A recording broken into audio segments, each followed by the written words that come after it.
ஆனி மாதம் 10ஆம் நாள் 24ஆம் தேதி ஜூன் மாதம் 2025 செவ்வாய்க்கிழமை மங்களவாரம். மங்களகாரகன் ஆதி பரம்பொருள் சிவன் நெற்றிக் கண்ணில் உதித்த முருகப் பெருமானை போற்றி வணங்கிடுவோம் வாரீர். தென்பழனி ஆண்டவனே, தேவர் சிறை மீட்டவனே, கண் திறந்து பாரையா, என்னை நீயும் காத்தருள வேண்டுமையா. முருகா, உனக்கு மறுபெயர் அழகன், உன் முறுவலை கண்டு மயகுகிறேன். பூரண நிலவு குளுமையாக என்னை பாரையா.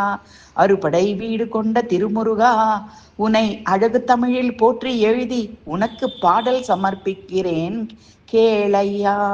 முருகா என அழைப்பேன், என் கர்ம வினைகளை அழித்திடுவாய். சண்முகா என அழைப்பேன், சடுதியில் வந்திடுவாய், என்னை ரட்சிப்பாய். கந்தா என கூப்பிட்டு முறையிட்ட எனக்கு முற்றிய வினை தீர்த்ததே, உடல் பற்றிய பிணி மறைந்ததே, மெத்த நலம் முற்றேனே, மகிழ்வோடு பணிந்தேனே.